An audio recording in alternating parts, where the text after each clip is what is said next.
अस्सलाम वालेकुम नाज़रीन, मैं हूं आसिफ महमूद। आपको अपने चैनल पर खुश आमदीद कहते हैं। ईरान और इसराइल के दरमियान इस वक्त जंग जारी है और ये कशीदगी खित्ते को किस खतरनाक सूरत हाल की तरफ धकेल रही है, इस पर तजिया और ख़बरें आपके सामने रखेंगे। आज सुबह ईरान का इसराइल पर बड़ा हमला, कितने इसराइली हलाक हुए और इसमें कौन सा मोहलिक हथियार इस्तेमाल किया गया? क्या ईरान 1 या 2 दिन में न्यूक्लियर टेस्ट कर सकता है?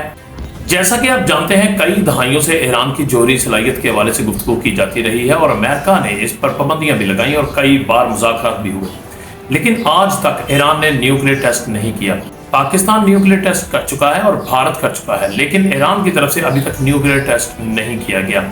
और ईरान से 5 इसराइली जासूस पकड़े गए हैं और इनको कैसे पकड़ा गया है, इसका जिक्र भी वीडियो में आगे जाकर करेंगे। साथ ही साथ भारत को पाकिस्तान के खिलाफ एक और शिकस्त का सामना करना पड़ा है। भारत पाकिस्तान को कमजोर करना चाहता है, लेकिन पाकिस्तान को वहां इसके ऊपर मॉनिटर बना दिया गया है। ये बहुत बड़ी और अहम खबर है। भारतीय एयरलाइन का तैयारा तबाह हुआ, जिसमें 242 से ज्यादा मुसाफिर हलाक हुए और फिर भारतीय तैयारे में बम की इतला आई थी। अब 2 मजीद तैयारों के हवाले से भारत को बुरी खबरें मिल रही हैं, इसका जिक्र भी वीडियो में आगे चलकर करेंगे। तो आखिर तक इस वीडियो को देखिएगा और हमारे चैनल को सब्सक्राइब करना मत भूलिएगा, बेल आइकन को प्रेस, और अगर आपको वीडियो पसंद आए तो लाइक और शेयर जरूर कीजिएगा। सबसे पहले ईरान और इसराइल के हवाले से बात करेंगे। ईरान की तरफ से इसराइल पर बमबारी का सिलसिला इस वक्त भी जारी है। ईरान ने आज सुबह 100 से ज्यादा सुपरसोनिक बैलिस्टिक मिसाइलों से हमला किया है और इसमें 10 इसराइली हलाक और 200 से ज्यादा जख्मी हुए हैं। ईरान और इसराइल के दरमियान जारी कशीदगी इंतहाई खतरनाक रुख इख्तियार कर चुकी है, जहां दोनों ममालिक एक दूसरे पर मुसलसल मिसाइल और फिजाई हमले कर रहे हैं। बैनुल-अक़वामी मीडिया के मुताबिक ईरान ने एक बार फिर इसराइल पर बड़ा हमला कर दिया है और ईरान ने इस हमले में खैबर मिसाइलों का इस्तेमाल किया है, जिसमें बड़ी तबाही हुई है। कतरी टीवी के मुताबिक इसराइल ने 4 मकामात पर नुकसानात की तफसील जारी करने से रोक दिया है। पासदारान इनकलाब का कहना है कि खैबर, बदर और इमाद मिसाइल दागे गए और खबरदार किया है इसराइल को कि बाज ना आया तो आइंदा इससे भी बड़े और मोहलिक हमले किए जाएंगे। इतलात आ रही हैं कि ईरान ने इसराइल पर जहाज कासिम हाइपरसोनिक मिसाइल भी दागा है और साथ ही साथ बड़ी खबर है कि ईरान ने इसराइल के 10 तैयारे मार गिराए हैं, जो कि बहुत बड़ी कामयाबी है, जिसकी अभी तक इसराइल की जानिब से तस्दीक या तरदीद नहीं की गई है। ईरानी मीडिया के मुताबिक मिसाइलों के हमले के बाद तल अवीव और बैतुल मुक़द्दस में सायरन की आवाज़ें सुनाई दे रही हैं, जिसकी वजह से लोगों में शदीद खौफ व हिरास फैल गया है।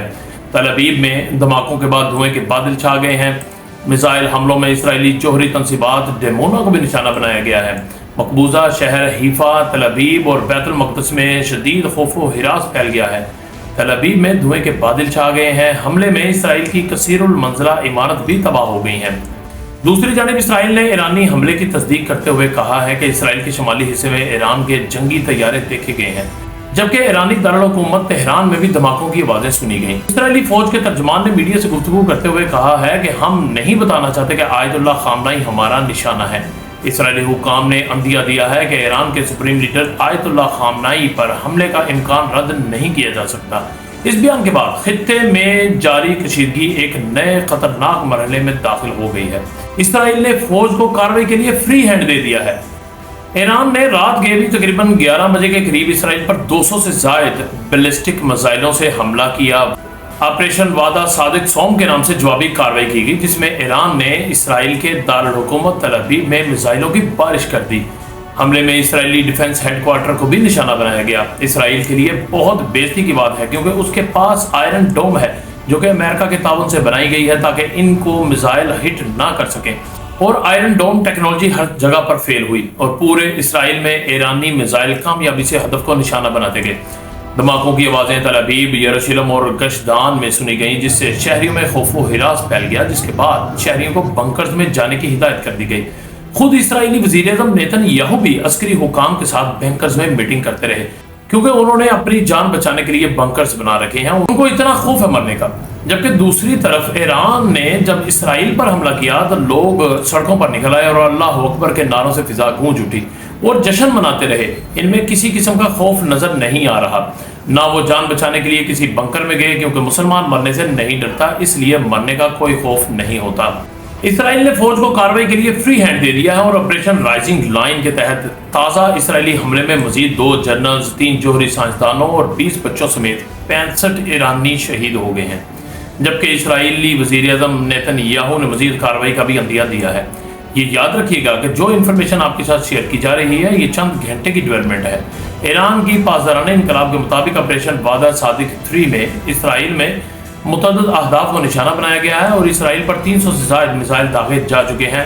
ईरान ने दावा किया है कि उसने इसराइल के 12 F-35 स्टेल्थ जंगी तैयारे मार गिराए हैं और एक खातून पायलट को हिरासत में ले लिया है। इसराइल के दारुल-हुकूमत तल अवीव में इस वक्त सायरन बज रहे हैं, हर तरफ चीखो पुकार का आलम है और जान बचाने के लिए लोग भाग रहे हैं। हर तरफ आग लगी हुई है और धुएं के बादल बुलंद हो रहे हैं। यहाँ तक कि इसराइल में वजारत दिफा के हेडक्वार्टर के नजदीक आग और धुआं देखा गया है। कम से कम 5 मकामात पर हंगामी सूरत हाल नाफिज कर दी गई है। ईरान की पासदाराना इनकलाब ने सुर्ख झंडा लहरा दिया था और कहा था हमारा बदला अभी शुरू हुआ है, हमारे कमांडरों, साइंसदानों और शहरियों के कत्ल का खमियाजा इसराइल को भुगतना पड़ेगा। इसराइल का कोई इलाका महफूज नहीं रहेगा और हमारा इंतकाम बहुत तकलीफदेह होगा। और जिसका सारी दुनिया इस वक्त नज़ारा देख रही है कि इसराइल में किस तरह ईरान की तरफ से फिजाई हमले किए जा रहे हैं। इसराइल अब तेहरान को टारगेट करने जा रहा है। इसराइल के वजीर दिफा का कहना था कि अगर ईरान ने मिसाइल हमले जारी रखे तो फिर तेहरान आग के शोलों की नजर हो जाएगा। फौजी हुकाम के साथ एक जायजा सेशन के दौरान वजीर दिफा ने कहा है कि ईरानी आमर अवाम को यरगमाल बना रहा है और एक ऐसी सूरत हाल की तरफ जा रहा है कि जिसमें वो ख़ास तौर पर तेहरान के रिहायशी इसराइली शहरियों पर मुजरमाना हमलों की भारी कीमत अदा करेंगे।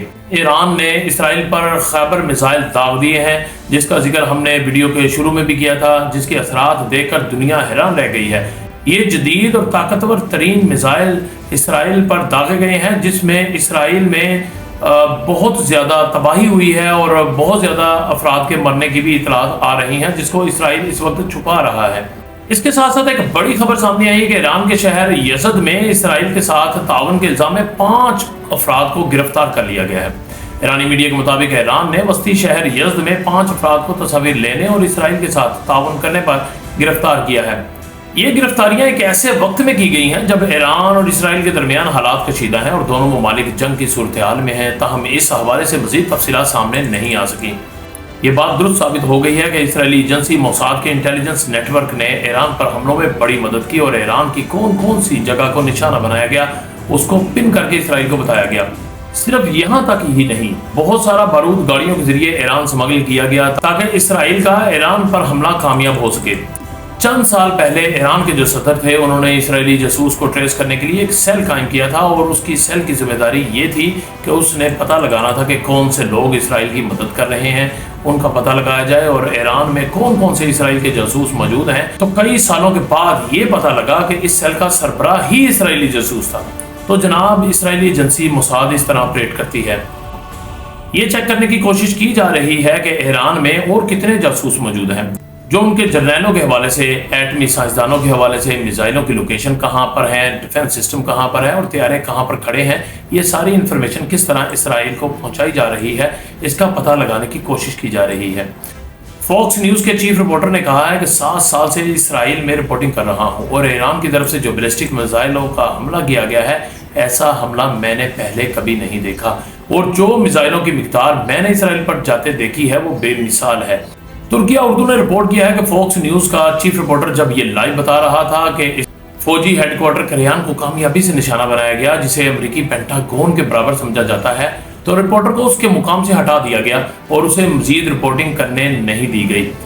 दूसरी तरफ ईरान ने खबरदार किया है कि अगर किसी मुल्क ने इसराइल का दिफा किया तो उसके फौजी अड्डों को निशाना बनाएंगे। ईरान ने अमेरिका, फ्रांस और बरतानिया को खबरदार कर दिया है, जबकि अमेरिका की जानिब से ये बयान दिया गया है कि इसराइल ने ईरान पर जो हमला किया है उसमें हम शामिल नहीं हैं। हाँ, हमें पता जरूर था लेकिन हम शामिल नहीं थे। हमें अपनी फौज अजीज है, हमारी फौजी तनसीबात को निशाना ना बनाया जाए। इन सारे मामलों के बाद अब भारत का एंगल भी आपके सामने रखेंगे, क्योंकि भारत ईरान के साथ भी अपने ताल्लुकात ठीक रखता है और इसराइल के साथ भी। ईरान का बॉर्डर पाकिस्तान के साथ लगता है और चाबहार की पोर्ट को भी भारत ईरान के साथ मिलकर डेवलप कर रहा था, लेकिन इसराइल के साथ भारत के डिफेंस के मुख्तलिफ मुआहदे हैं। जैसा कि आप जानते हैं कि पाकिस्तान के खिलाफ जो ड्रोन इस्तेमाल हुए थे वो इसराइल के इश्तराक के साथ बनाए गए थे और भारत के वजीर खारजा जयशंकर ने इसराइल और ईरान दोनों के वज़ीर खारजा से रब्ता किया है। अब भारत के अंदर ईरान के हवाले से क्या माइंडसेट पाया जाता है, क्योंकि कुछ भी हो जाए ये मुस्लिम दुश्मनी नहीं छोड़ सकते। اب یہ ایران کے پاس سنہری موقع ہے یہ جاننے کے لیے کہ اس کے اصل دوست کون ہے۔ بھارت کا ایک تجزیہ کار ہے ابھیجیت ایئر مترا، یہ ایک کٹر ہندو اینالسٹ ہے اور یہ ANI کے پروگرام میں بھی شامل ہوتا ہے، اور یہ ANI BJP اور مودی کو بہت زیادہ سپورٹ کرتا ہے۔ اس شخص نے پچھلے دنوں عورتوں کے حوالے سے بھی بڑی گھٹیا گفتگو کی تھی۔